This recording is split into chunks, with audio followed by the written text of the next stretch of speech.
장 7절 봅니다. 전도서 11장 7절.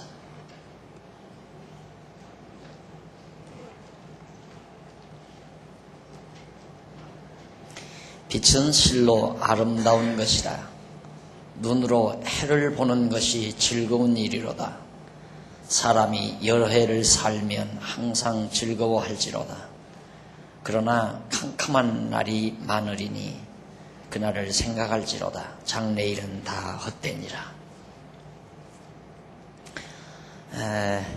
지금 우리 심판하시는 하나님의 섭리 가운데 심판에 대한 경고 내용을 우리가 지금 살피는 중입니다.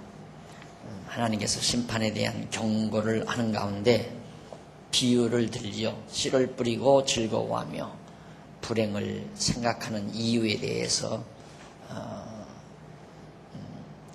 노래하는 내용인데, 지금 7절로 8절은 교재 4531페이지 하단에서 네 번째 줄 나옵니다.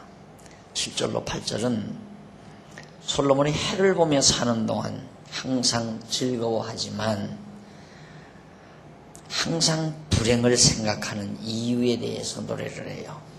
해를 보며 살면, 해를 보며 사는 동안 항상 우리가 즐거워하지만은 항상 불행을 생각하는 이유가 뭔가?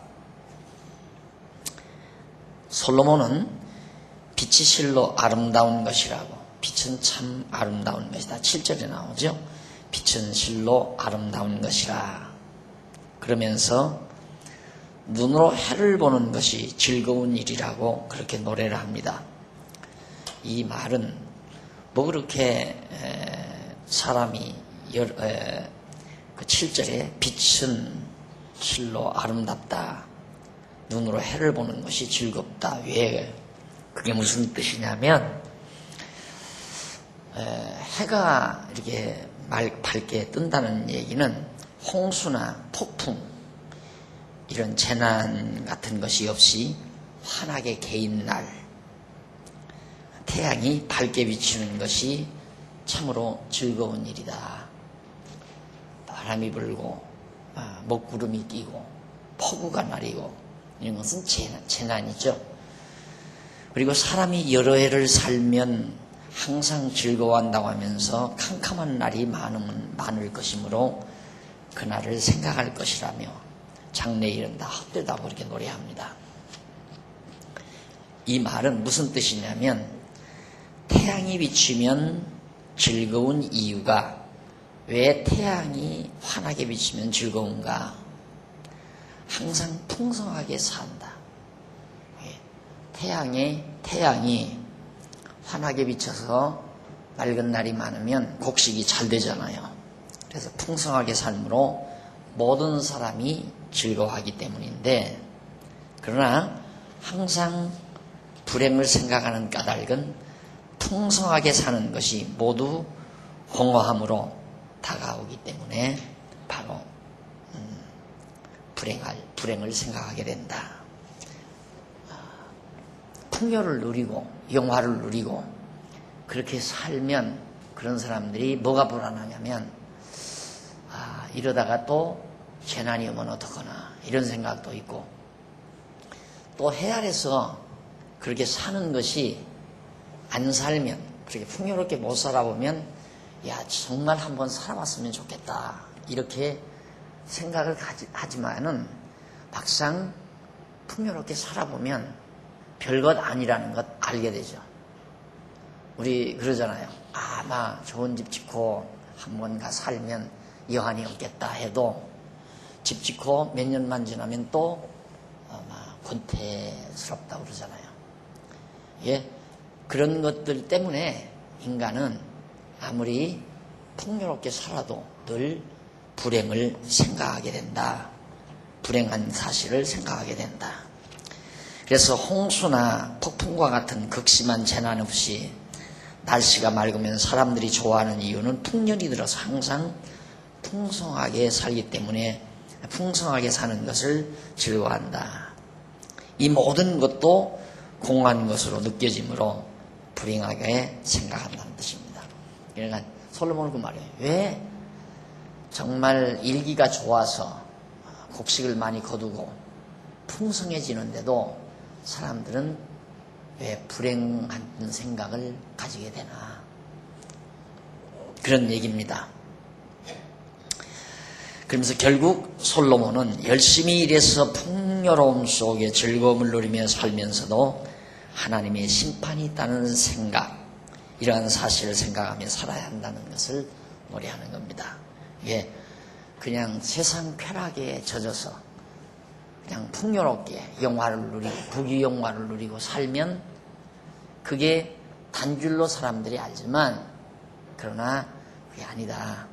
결국 하나님의 심판이 그 뒤에는 반드시 오게 된다. 그러면 그 사실을 인간은 생각하며 살아야 한다 하는 그런 뜻입니다. 그리고 그 다음 이제 11장 9절로 10절에 보면 하나님이 심판하실 줄 알고 마음대로 행하라고 그렇게 노래를 합니다. 참 제가 처음에 이 전도서를 보면서 이 부분을 보고 깜짝 놀랐어요.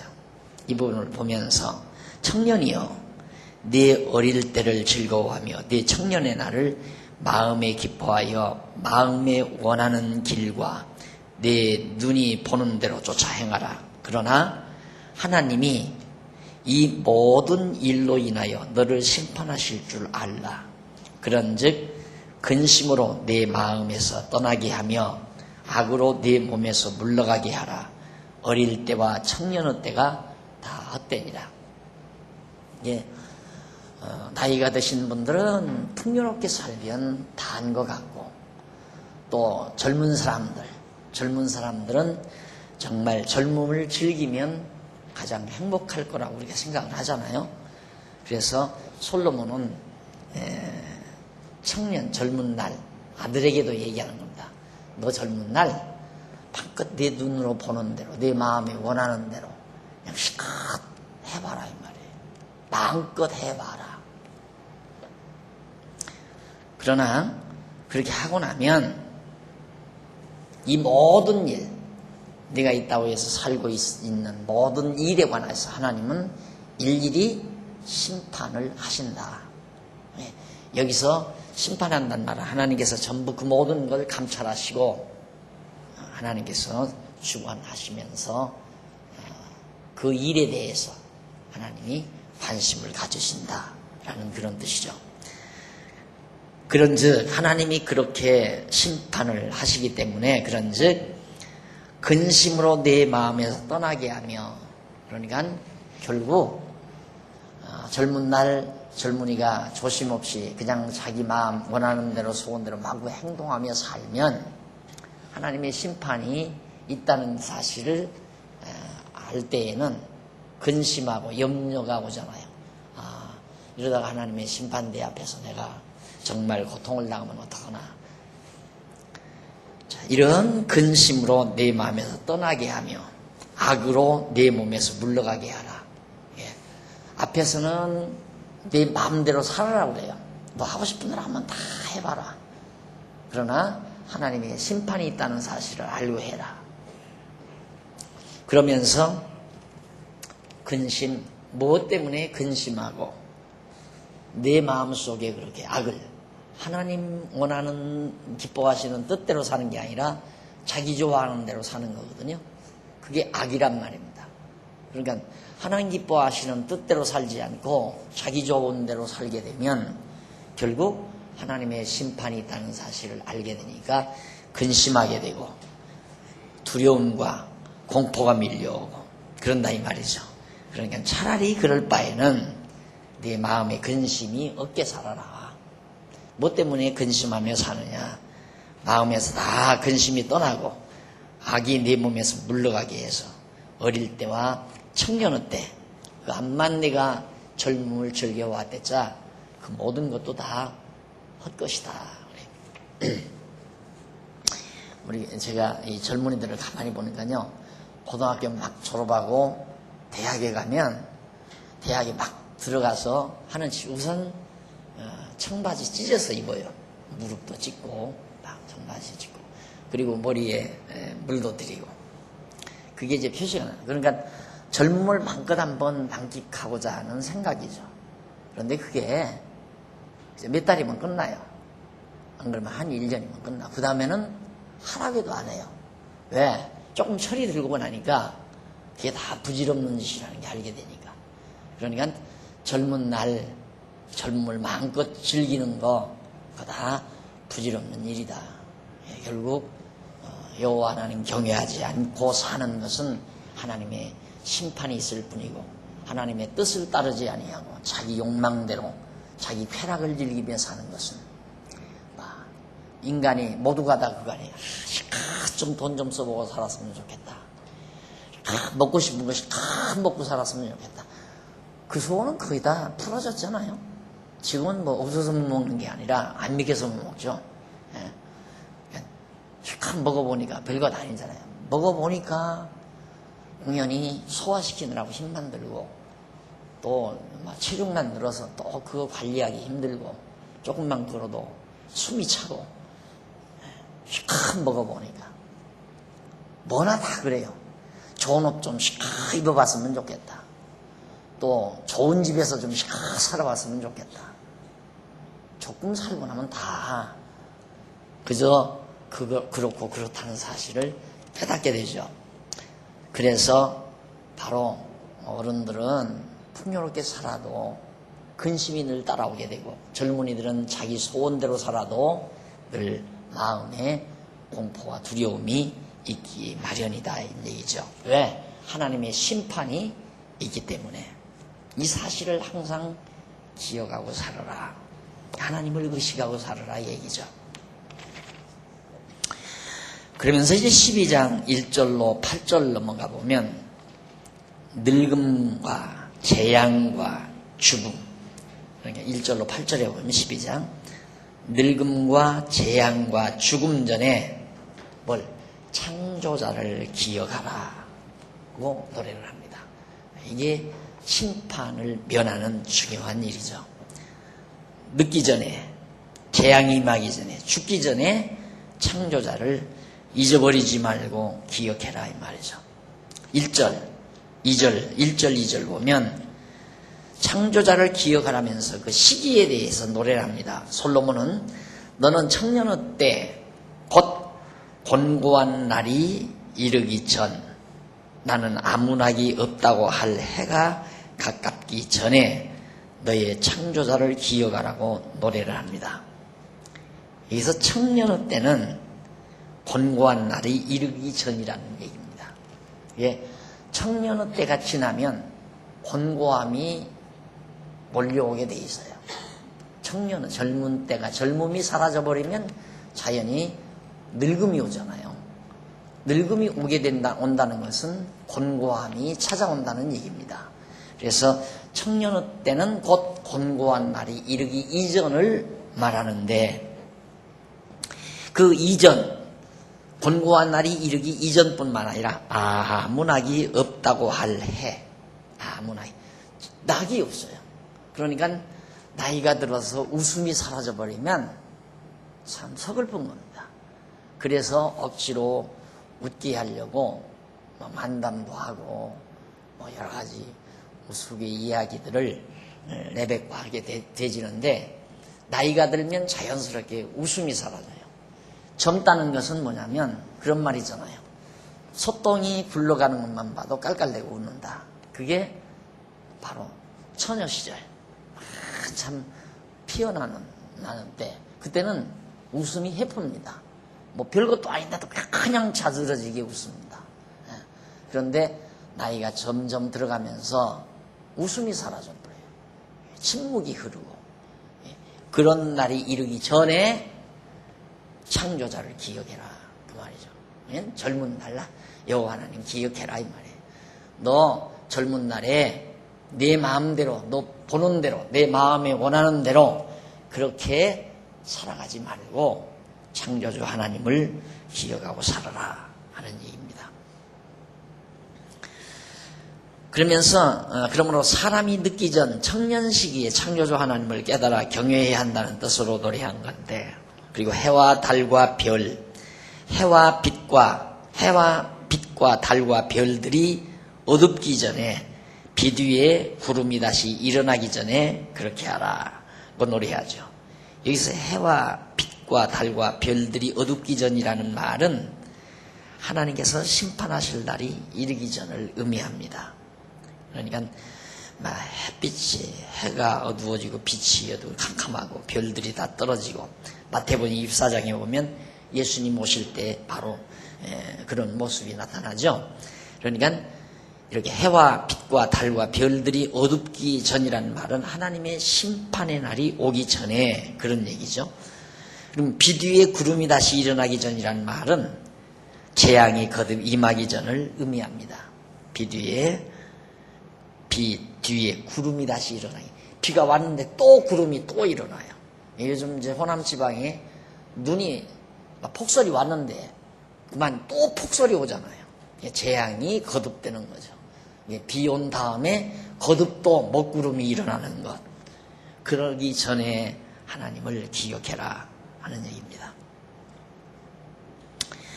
하나님의 심판의 날이 이르기 전 또는 재앙이 거듭 이르기 전에 창조주를 기억하라는 뜻으로 노래한 거죠. 결국 솔로몬은 무슨 얘기냐면 사람이 늦기 전 또는 하나님의 심판 날이 이르기 전에 창조자를 기억해라.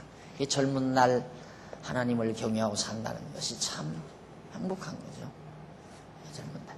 이게 이 젊은 날에는 젊음의 특색이 뭐냐면 같이 추구를 안 하게 되면 쾌락 추구를 하게 돼 있어요. 본능 추구. 젊음이란. 그러니까 젊은 날에 여호와 하나님을 안다는 것은 대단한 은총이죠. 하나님 여호와 경외하는.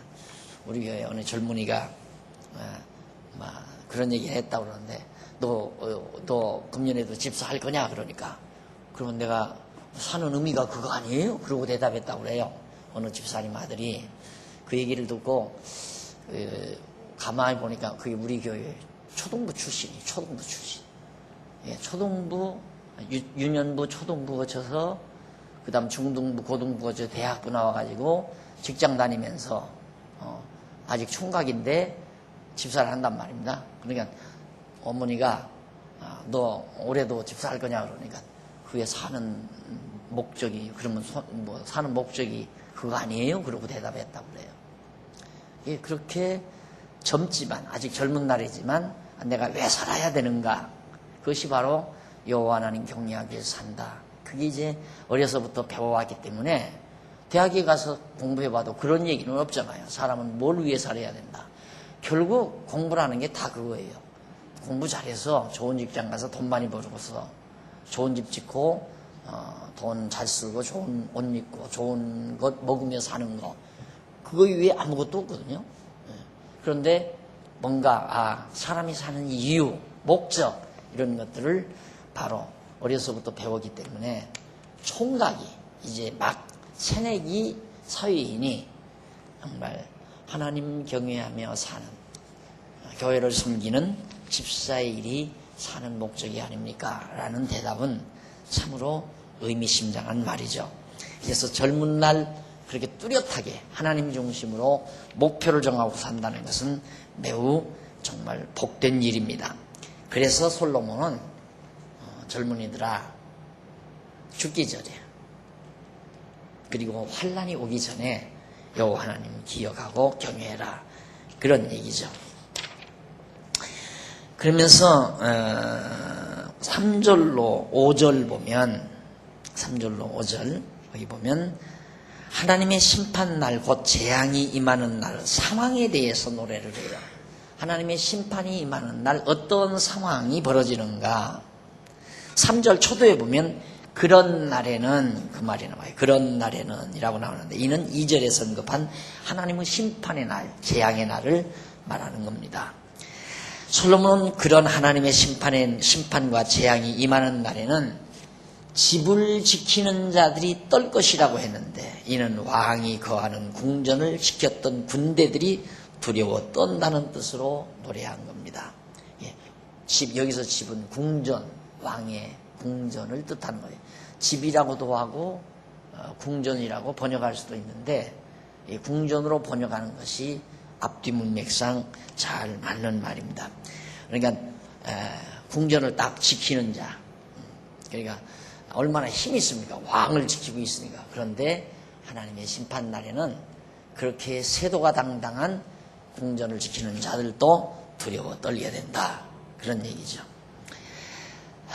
그 다음, 그리고 힘 있는 자들이 구부러질 것이라고 했는데, 이는 권력 있는 자들이 굴복한다, 구부린다, 허리를 구부린다, 굴복한다, 그런 뜻이거든요.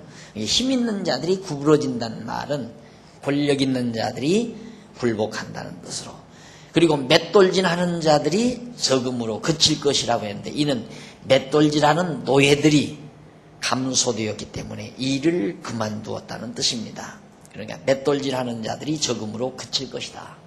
그러니까 우리말 번역 성경 그냥 이렇게만 보면 도대체 뭔 얘기인지 모르겠죠. 잘 얼른 다가오질 않아요.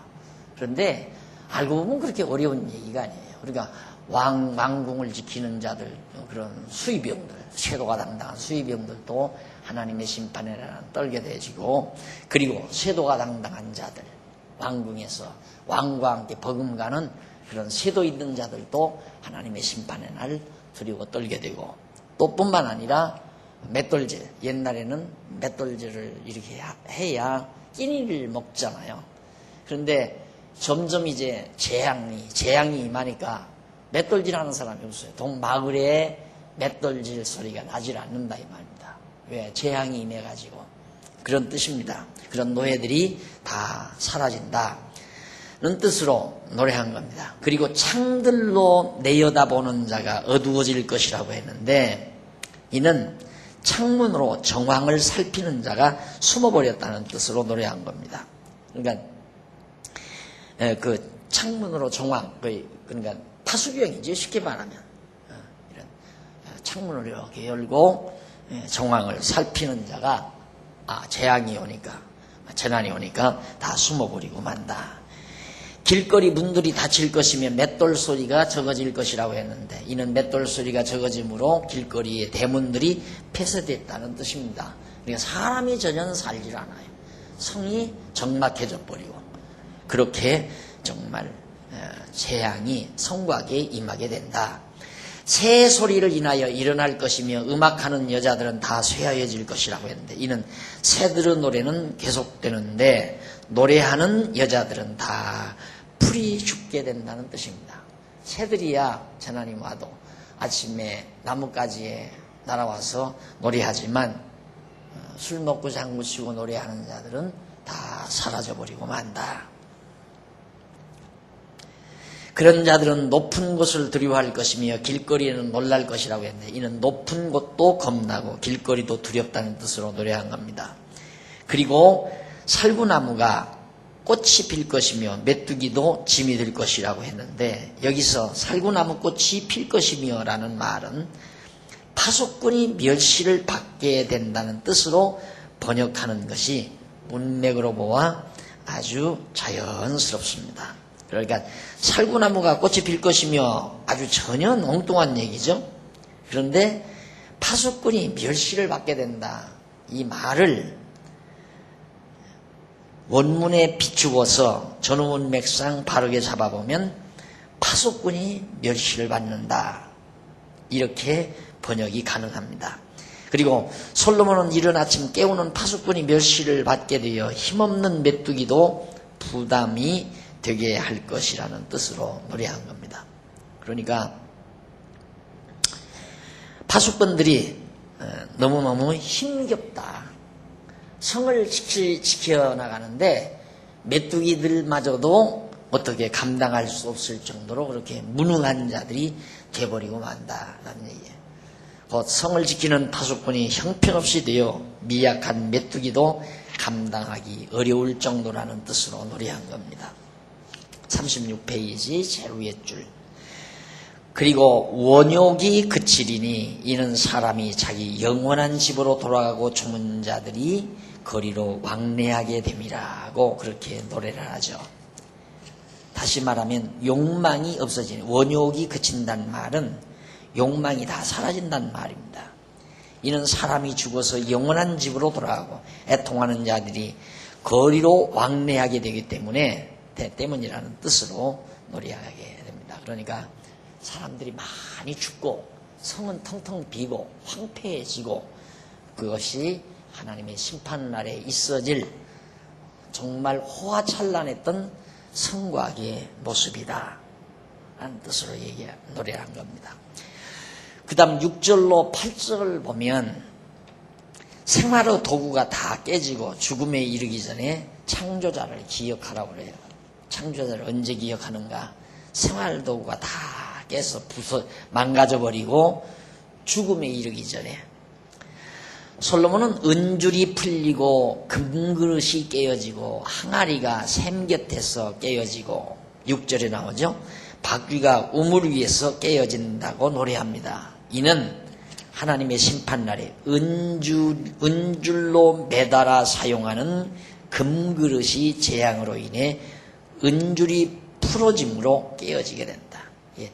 금그릇을 은줄로 이렇게 묶어서 매달아서 이렇게 사용하는데 은줄이 끊어지니까 금그릇이 떨어져서 그거 다 깨져버리고 만다. 그러니까 화찬란하게 금그릇으로 밥 먹고 금그릇으로 국 먹고 금으로 다 식사를 하며 사는 그렇게 호화찬란한 삶을 살아도 결국 하나님의 심판날에는 이런 호화로운 가구들이 호화로운 살림살이들도 다 깨어져 버리고 만다. 우물에서 사용하는 물항아리나 물을 깃기 위해 물 위에 메어단 바퀴도 깨진다는 뜻입니다. 그러니까 왜 도르래로 이렇게 이 두레박을 해서 이렇게 하잖아요. 물을 깃기 위해서, 물을 일어나기 위해서 도르래도 사용하고 여러 가지 운반 도구도 있는데 그런 것들도 다 망가져 버린다. 그러니까 물을 못 깃죠. 기를 수가 없죠. 그릇이 깨지니 밥 못 먹죠. 그러니까 재난이 극심해진다. 사람은 결국 어떻게 되는가? 그리고 흙은 여전히 땅으로 돌아가고 신은 그 주신 하나님께로 돌아가기 전에 기억하라. 그렇게 하나님의 심판이 임해가지고 살림살이도 다 망가져버리고 물기로 먹을 수 있는 도구마저도 다 없어져 버리면 죽게 되시잖아요. 그러니까 그렇게 해서 죽는데 그 죽음을 어떻게 표현하느냐면 흙은 여전히 땅으로 돌아간다. 우리 육체가 흙에서 왔잖아요. 흙으로 만들었고 원래 지금도 흙으로 만들어지죠. 우리가 이 몸의 모든 영양소라는 것이 흙 속에서 나온 겁니다. 전부가 다. 흙에다가 씨앗을 뿌리면 과일도 되고 열매도 되고 콩도 되고 우리가 먹고 사는 쌀도 되고 보리도 되고 그 다음 이제 우리가 먹는 고기도 전부 풀 뜯어 먹고 소들이 크고 양들이 크고 또 닭들도 전부 곡식 가루, 곡식 같은 걸 먹고 살잖아요. 이게 결국 흙에서 나온 것에 의해서 이제 우리의 육체라고 하는 것이 형성이 되는 거거든요. 과정을 거쳐서. 이게 처음 만들 때도 하나님께서 흙으로 만들었지만 그러니까 죽으면 흙으로 돌아가게 돼 있다 이거예요. 이 육체라고 하는 것은 이게 여전히 땅으로 돌아가고 하나님께서 주신 생기죠. 신은 주신 하나님께로 돌아간다. 우리의 정신이라 우리의 영혼 이런 것들은 하나님께로 돌아가기 전 육과 영이 이렇게 분리되기 전에 하나님을 기억해라 하고 노래한 겁니다. 그래서 솔로몬이 죽기 전에 창조자를 기억하라는 뜻으로 노래했는데 그러면서 전도자 솔로몬은 헛되고 헛되다 모든 것이 헛되다라고 노래했습니다. 다시 말하면 창조주 하나님을 기억하여 경외하지 아니하면 해 아래 모든 것이 허무한 것이라는 뜻으로 노래한 거죠. 당연하지 않습니까? 얘네가 늘 그러지만 지난번 로마서 공부할 때도 우리가 정리했지만은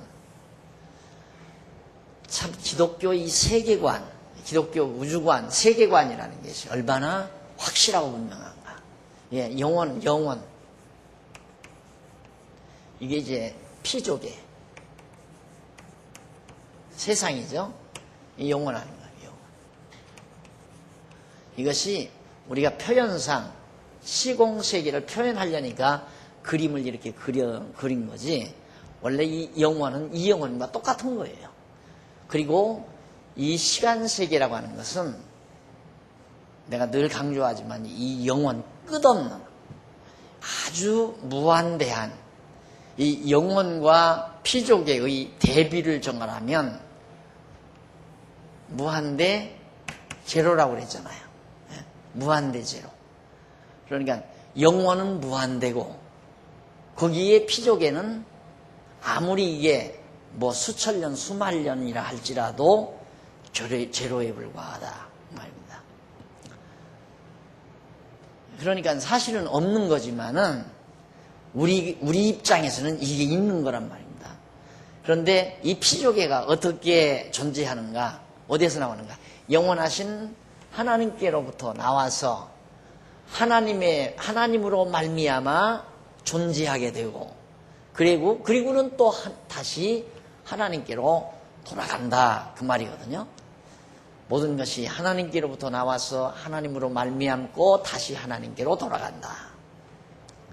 이것이 곧 우리가 살고 있는 이 피조세계이고 나라는 존재란 말입니다. 나라는 존재. 그래서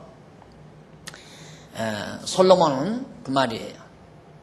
우리가 이 땅에 살면서 이렇게 이 피조세계를 통해서 우리를 이 세계에 놔둔 이유는 여기서 영원하신 일을 행하시는 여호와 하나님 경외하기를 배우게 하려는 거란 말입니다. 여호와 하나님 경외하기를. 그러니까 그림자적으로 설명을 하면 가나안 땅, 아브라함 가나안 땅 데려다 놨잖아요.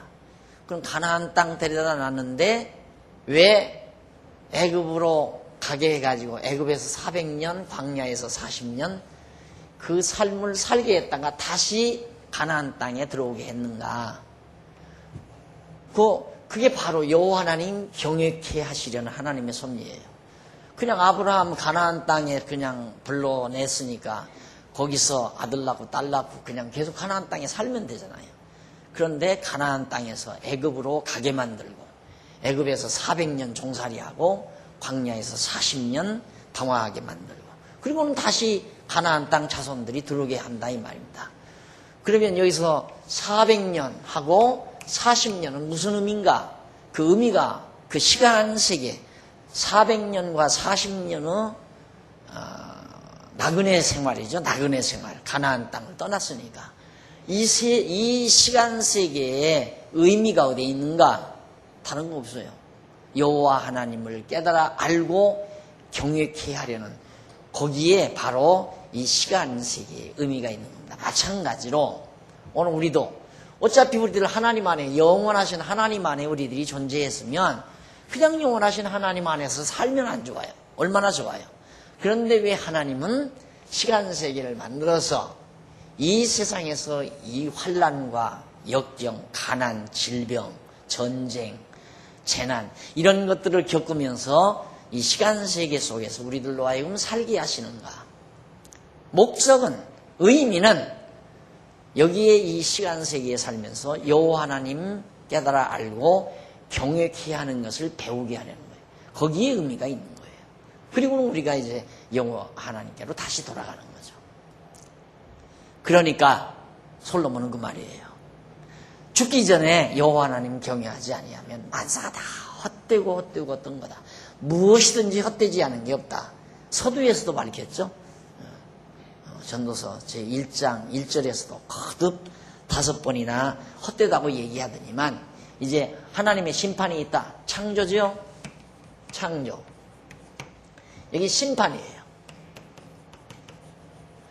이게 있다는 사실을 꼭 알아라.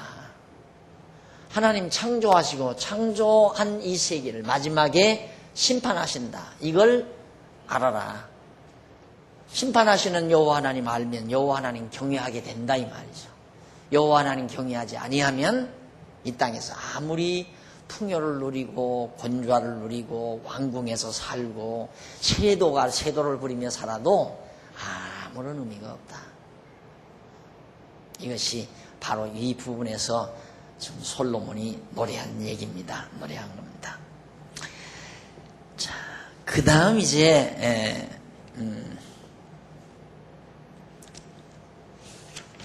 그래서 거기 보면 밑에서 36페이지 밑에서 세 번째 줄 뒷부분에 보시면은 이러한 솔로몬의 노래는 하나님의 심판에 대한 경고를 통하여 영원한 심판을 행하시는 여호와의 영원한 행사를 강조하는 겁니다. 그 창세전에 작정하신 뜻에 따라 뜻에 의해 만물을 정하신 때를 따라 심판하시는 여호와의 영원한 행사를 노래하는 것으로서 나아가서는 여호와 경외치 아니하는 자를 영원히 심판하시는 여호와의 영원성을 찬양하는 내용이다 라는 얘기입니다. 그러니까 하나님께서는 이미 이렇게 딱 창조할 때 끝을 정했다고 그랬죠. 세상 시작할 때 끝을 정해놓고 시작을 하셨다. 그러니까 그런 의미에서 우리 기독교 역사는 출발해서 이 목표점을 향해서 진행하는 직선적 역사관이다 라고 표현한다고 그랬죠. 직선적인 역사관이다. 헤겔의 역사관은 나선형, 정반합이 나선형의 역사관. 어쩌면 그 불교 역사관도 그럴 수 있습니다. 윤회 얘기하죠. 윤회. 돼지 됐다가 소 됐다가 돼지 됐다가 소 됐다가. 근데 그 이론이 안 맞는 게 뭐냐면 소는 소노릇만 하잖아요. 그렇죠? 소는 소노릇 하기 때문에 소가 사람이 될 수는 없어요. 사람이 돼지나 소는 될 수 있죠. 사람이 이 세상 태어나서 그저 자기만 먹고 살다가 죽으면 돼지나 똑같잖아요. 그러니까 불교의 가르침대로라면 그냥 이 세상 태어나서 한 번도 남 도와줄 줄 모르고 가난한 사람 밥 한 그릇 줘줄 줄 몰랐으면 자기만 먹고 살다가 죽었으면 돼지가 될 거란 말입니다. 그러면 사람 수는 점점 줄어들어야 되잖아요. 그 원리대로 생각을 해보면. 그런데 어떻게 사람 수가 점점 시간이 갈수록 많아지잖아요. 예, 불교의 그런 윤회설 같은 것들은 망상. 있을 수가 없는 얘기죠. 네, 우리 기독교 역사는 하나님께서 시작할 때 끝을 정해놓고 직선적으로 하나님은 목표를 향해서 계속 진행해 가신다. 그러니까 반드시 하나님의 심판은 온다라는 얘기입니다. 자, 이렇게 해서 하나님의 심판의 영원성. 자, 여기서 창조도 영원 안에서 정하시고 심판도 영원 안에서 다 작정하셔서 하시는 일이기 때문에 영원한 일을 행하시는 하나님이다. 하나님을 행하시는 일은 영원한 일이다. 인간들이 이 세계에서 하는 일은 그냥 하나님 여호와 경외하기를 배우지 않고 못 배워가지고 하나님 여호와 경외하지 아니하면 아무것도 의미 있는 게 없다. 아무것도 의미가 없다. 권자를 누려도 부귀영화를 누려도 젊은 날 마음껏 즐기고 쾌락을 즐겨도 그 모든 것 다 헛된 거다. 그러니까 심판의 날이 있다는 사실을 알고 여호와 경외해라. 지금 그 얘기예요. 간단히 요약을 하면 이렇게 해서 솔로몬이 일단은 하나님의 영원한 심판에 대한 영원성, 심판에 대한 경고를 우리가 들어봤습니다. 그리고 12장 9절로부터 넘어가 보면 12장 9절부터는 심판에 대한 확증이 나와요. 아까는 경고를 했죠. 이제는 확증을 시켜요. 첫 번째 확증 내용을 보면 12장 9절로 10절. 지어서 기록한 잠언은 정직해서 진리의 말씀임을 확증해 주고 있습니다. 9절 보십시다. 전도자가 지혜로움으로 여전히 백성에게 지식을 가르쳤고 또 묵상하고 궁구하여 잠언을 많이 지었으며 전도자가 힘써 아름다운 말을 구하였나니 기록한 것은 정직하여 진리의 말씀이라. 전도자는 솔로몬을 말하죠. 지혜로움으로 전도자가 지혜롭다. 이걸 아는 게 지혜로운 거죠. 이게 지혜로운 것이다. 그러니까 이런 원리를 알고 있기 때문에 헛되다는 말을 하는 거예요. 헛되다. 이 세계의, 이 시간 세계의 의미는 여호와 경외하기를 배우는 데 있다고 그랬잖아요. 여호와 경외하기를 배우는데 이 시간 세계의 의미가 있어요. 그러니까 여호와 하나님 경외하지 아니하면 이 시간 세계에서 영호걸, 열사, 부귀영화 별거 다 누리고 가져봐도 모두가 다 끝나버리는 거기 때문에 그건 이따가 없어져 버려요. 젊음도 사라져 버리고 이 땅에 태어났다가 죽어서 한 주먹으로 돌아가 버리고 인간도. 그러니까 결국은 헛된 거예요. 모두가 다. 없어져 버리니까 헛되잖아요. 이건 그 얘기예요. 그러니까 헛되지 않으려면 여호와 하나님 경외하기를 배워서 여호와 경외해라. 이제 그게 솔로몬이 지금 이런 세계관을 솔로몬이 가지고 있으니까 그런 노래가 나올 수가 있는 거죠. 그런 거 보면 솔로몬이 지은 이 전도서의 시가, 성시가, 이 문학이, 성문학이, 계시문학이죠. 이 계시문학이 얼마나 폭이 깊고 깊이가 있고 얼마나 알찬 내용인가를 우리가 알 수 있잖아요. 얼마나 깊습니까? 이런 큰 세계관적 틀 속에서 이런 노래가 빠져나오니까.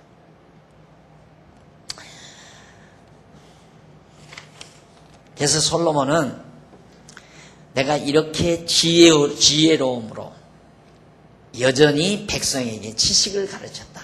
여호와 하나님 아는 것을 가르쳤다 이 말이에요. 여호와 하나님 알도록 자기가 지식을 가르쳤다. 그러니까 지혜는 저런 하나님의 섭리를 배경으로 한 그런 사고 구도, 생각, 또 명철 이런 것들이 다 지혜를 바탕으로 하는 거죠. 근데 지식은 여호와 하나님을 깨닫게 하는 하나의 여호와 하나님을 아는 것, 깨달아 아는 것, 그걸 지식이란 말입니다. 그러니까 하나님 모르면 다 모르는 거예요. 아무것도 모르는 거예요. 과정은 알죠. 과정은 알지만 결론을 모르는 거죠. 해답을 모르는 거란 말입니다. 그러니까 하나님을 알면 다 아는 거고요. 그래서 솔로몬이 내가 지혜로움으로 백성에게 지식을 가르쳤고 또 묵상하고 궁구하여 항상 묵상하고 깊이 연구해서 잠언을 많이 지었다. 앞서 잠언 우리 공부했잖아요. 그 잠언도 깊이 연구하니까 그런 잠언이 나온 거라 얘기예요.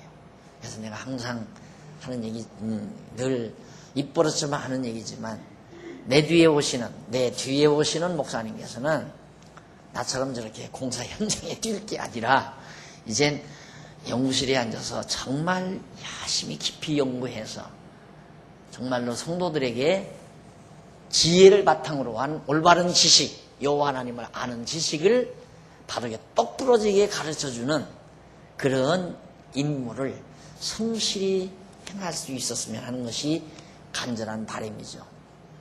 교회 정치는 장로님들이 다 하고 교회 살림살이는 우리 집사님들이 다 하고 여자 성도들의 신앙지도는 우리 권사님들이 다 맡아서 하고 그러면 목사님이 할 일은 연구실에 앉아서 열심히 연구해서 쓰고 연구한 것을 안 쓰면 잊어버리니까 다 자기 머릿속에는 있지만 누구에게 전해주지는 못해요. 그러니까 참 연구, 여기는 궁구라고 그랬죠. 궁구했다. 깊이 연구했다. 궁구했다. 연구한 사람은 잊어버리질 않죠. 잊어버려지질 않아요.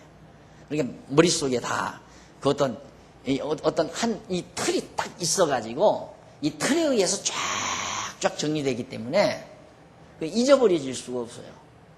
그런데 배운 사람은 배울 때는 맞다 그랬는데 뭔 말했던가 이 자꾸 잊어버리는 거예요. 그게 다른 거예요. 연구를 해야 돼요. 그래서 지도자는 반드시 연구를 해야 한다. 그러니까 예를 들어서 이렇게 강의를 들었다. 강의를 들어서 나 들어서 안다. 이건 아니에요. 그건 몰라서 하는 얘기예요. 그래서 우리 목사님들이 연구위원 목사님들이 공부를 할 때 그냥 성경 다 아는 줄 알았대요. 여기서 몇 년씩 제가 강의할 때 다 들었으니까. 성경 개론 놓고 막 다 들었잖아요. 그러니까 다 아는 줄 알았는데 그 다음 뭔가 연구가 안 되더래요. 글이 안 되고. 그래서 성경 개론부터 다시 놓고 성경을 보고 성경 개론이 맞나 틀리나를 확인해 가면서 하나하나 정리하면서 그때 이게 자기 것이 되더라는 거예요. 그렇게 공부를 해야 돼요. 그러니까 지도자는 그냥 연구할 수 있는 기본 바탕만 주는 거지 그걸로 완벽한 자기지식이 될 수가 없어요. 그럼 자꾸 잊어버려진단 말입니다. 그래서 어쨌든 계속 연구를 해야 돼요. 계속 확인하고 연구하고. 근데 솔로몬도 그렇게 깊이 연구를 해서 백성들에게 자기가 바르게 가르쳤다.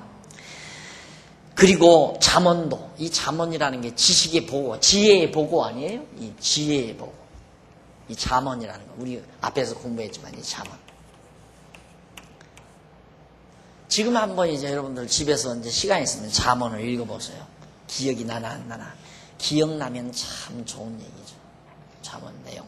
잠언 내용은 이거 역시 솔로몬 당대, 사울 왕과의 관계, 다윗 왕과의 관계, 아도니아와 그다음 솔로몬 자기와의 관계, 그 관계 역사, 그리고 이제 솔로몬 이후의 역사 그런 것들을 배경으로 해서 써놓은 거 아니에요.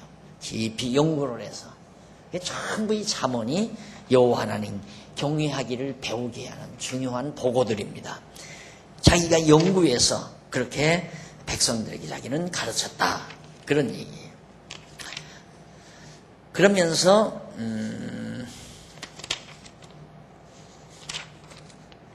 전도자가 힘써 아름다운 말을 구하였나니 힘써 아름다운 말. 여기서 아름다운 말이란 두말할 것 없이 정말 가치로운 말, 잠언 또는 진리의 말씀, 이걸 아름다운 말이라고 표현을 해요. 참 말이 아름답다. 이 말은 우리들이 참 말이 아름답다라고 하는 건 용어, 그 어떤 그 문학적인 부드러운 용어 이런 걸 쓸 때 아름답게 말이 참 아름답다 그렇게 표현하잖아요. 근데 솔로몬이 말이 아름답다라고 하는 말은 이 지혜를 바탕으로 한 말, 이걸 아름답다라고 이렇게 표현을 한 겁니다. 그래서 39페이지 거기 보면 위에서 8째 줄 뒷부분 제일 끝에 보면 솔로몬은 하나님께로부터 받은 지혜를 바탕으로 자기 경험에서 얻은 지식을 백성에게 가르칠 뿐만 아니라 깊이 연구해서 잠언을 바르게 많이 정리했다는 뜻으로 그렇게 노래를 했습니다. 자, 다시 말하면 지혜자 솔로몬이 경험에서 얻은 잠언이나 연구에서 얻은 잠언이 일치하여 경험적인 잠언과 관념적인 잠언 사이에 괴리가 없다는 뜻이죠.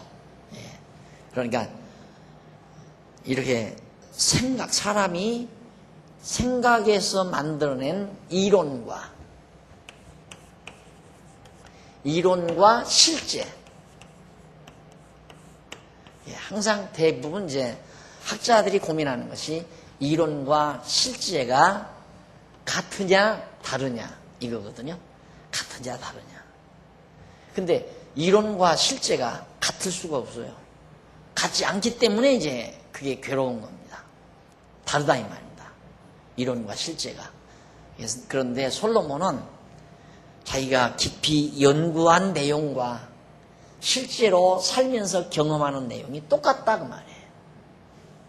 예를 들면 여러분, 우리가 신앙생활하면서 여기서 공부하잖아요.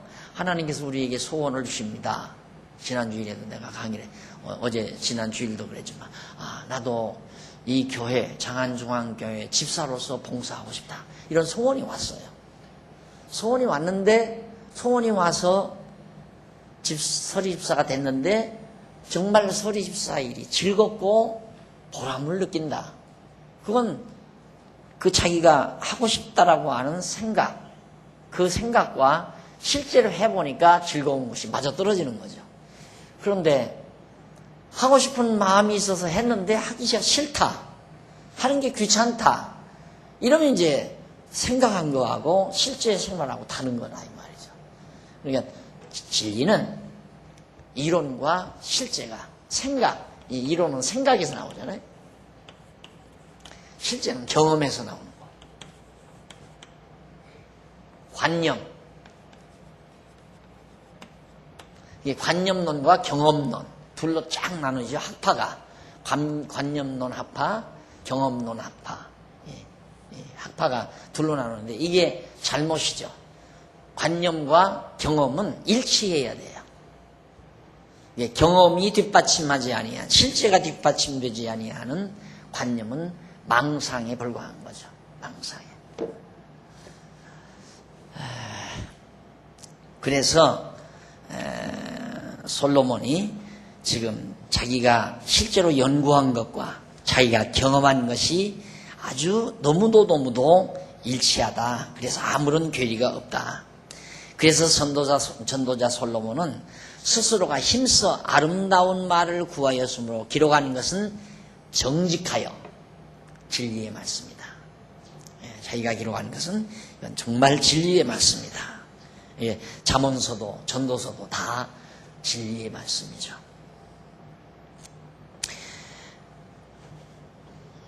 이렇게 솔로몬은 지어 기록한 잠언은 정직하여 진리의 말씀이라는 사실을 노래했는데, 이러한 솔로몬의 노래는 특히 불순종하여 하나님을 경외하지 아니하는 자에게 이 말 하나님의 심판을 예고한 말씀이 분명하다는 확증을 통하여 영원한 심판을 행하시는 여호와의 영원한 행사를 강조하고 있는 겁니다. 그러니까 젊은이들아, 하나님의 심판이 있는 줄 알아. 이 말은 진짜다 이 말이에요. 거짓말 아니다. 진리의 말씀이다. 하나님의 심판은 반드시 온다. 이걸 알고 행해라. 이게 바로 솔로몬이 이제 심판을 경고하고 심판에 대한 확증, 분명하다. 난 거짓말하지 않는다. 내가 연구해보고 내가 경험해보니까 틀림없다. 그런 뜻으로 솔로몬이 지금 노래를 부른 겁니다. 다음 시간 12장 11절로부터 우리 하도록 하고 오늘 강의 여기서 마무리합니다. 기도하십시다. 자비하신 아버지 하나님, 하나님의 은혜와 사랑을 감사드립니다. 여호와 하나님 경외하는 일이 없다면 우리의 삶이 얼마나 삭막하고 무미하고 정말 무미건조한가를 다시 한번 저희들이 깊이 느끼게 됩니다. 여호와 하나님 경외하는 삶의 의미와 보람 때문에 하루하루의 삶이 기쁘고 즐겁고 소망에 벅차고, 이것이 바로 우리들에게 주어진 하나님의 은총이요 축복인 줄 압니다. 하나님 아버지, 이제 전도서를 통해서 우리에게 전해주신 귀한 말씀 저희들이 다시 한번 되새겼습니다. 심판이 반드시 있다는 사실 우리는 확신하고 있습니다. 이 땅에 사는 동안 정말 하나님의 심판의 날을 우리는 의식하면서 범사의 여호와 기억하는 삶 살아갈 수 있도록 지혜의 영이 우리를 지켜주시옵소서. 이 밤 돌아갑니다. 다시 만나는 날까지 주께서 저희들에게 강건함을 주시고 오고 가는 길도 주의 동행하심이 함께해 주시옵소서. 예수님의 이름으로 기도드립니다. 아멘.